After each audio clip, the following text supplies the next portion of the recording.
Du vendredi 15 au samedi 16 avril, dans le cadre des Journées européennes des métiers d'art, la Maison Dupin 1820 a accueilli 24 artisans d'art genevois. Une occasion unique de découvrir les outils, les matières et les gestes qui constituent ces métiers de la main. L'exposition a été organisée par l'association Label Genève, dont fait partie Vincent Dubois, sculpteur sur pierre lancéen. Si on se promène sur les 2 étages de la Maison Dupin, on peut voir des marbriers, des tailleurs de pierre, des sculpteurs, des ébénistes, des selliers, des couturiers, un forgeron, etc.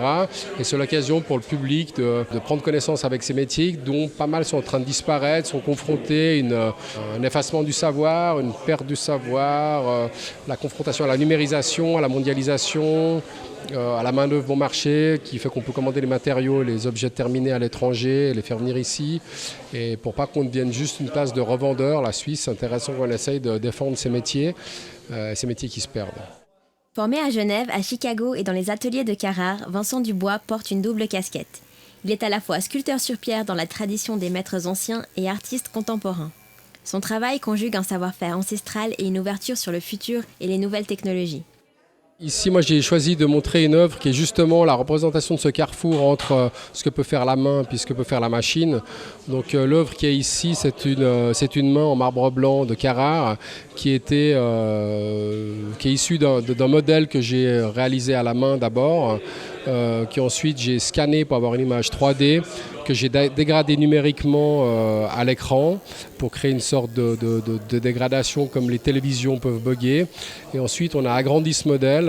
Et puis, j'ai été travailler à Carrare avec les CNC en combinant toujours le travail de la main et de la machine pour essayer de sortir mon projet au plus proche. Comment ne pas penser à Michel-Ange en découvrant cette main puissante, symbole de la main de Dieu? Le thème classique de la création est revisité ici à travers un effet de pixelisation. À mi-chemin entre 2 époques, entre présence matérielle et virtuelle, cette main interroge le métier de sculpteur en 2016. Serait-il condamné à disparaître, à l'image de cette main qui se dégrade? Oui, mais probablement différemment. Ce qu'il y a de sûr, c'est qu'on a une époque où le monde numérique est devenu très puissant et où franchement le savoir-faire à la main se perd. Donc il y a une génération encore qui arrive à faire les deux.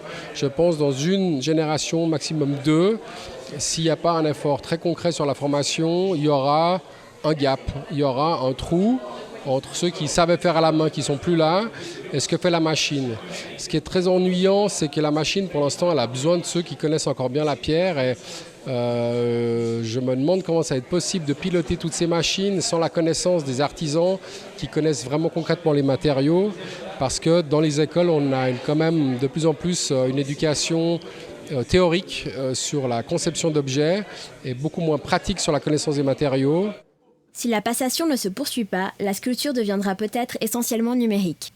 Encore en cours, la main de Vincent Dubois sera bientôt agrandie à 3 mètres de haut pour un projet d'art public.